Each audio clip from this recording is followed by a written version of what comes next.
वज़ीर दिफ़ा ख्वाजा आसिफ ने कहा है कि दहशत गर्दी की मौजूदा सूरत हाल में वज़ीर आला खैबर पख्तूनख्वा को दूसरे सूबों के बजाय अपने सूबे के दौरे करने चाहिए ताकि लोगों को पता चले कि ये शहदा के साथ यकजहती कर रहे हैं। पार्लियामेंट के बाहर सहाफ़ियों से गुफ्तगू करते हुए ख्वाजा आसिफ ने कहा कि PTI की लीडरशिप का दहशत गर्दी के खिलाफ कोई वाज़ेह मौक़िफ़ नहीं।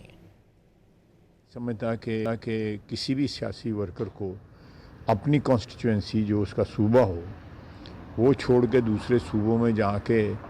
रंगबाजी करने से कोई शहीदों के साथ यकजहती जो है उसका इजहार नहीं होता और दहशत गर्दी के ख़िलाफ़ जो है आप सीना सफ़र नहीं होते और एक फ्रीक नहीं बनते। सबसे ज़्यादा जो अफसोसनाक बात है कि लीडरशिप जो है PTI की तमाम और ख़ुसूसन सरहद की KP की जो लीडरशिप जो है पख्तूनख्वा की उसकी जो है दहशत गर्दी के ख़िलाफ़ कोई वाज़ेह जो है स्टैंड नहीं है और शहदा के साथ उनकी कोई यकजहती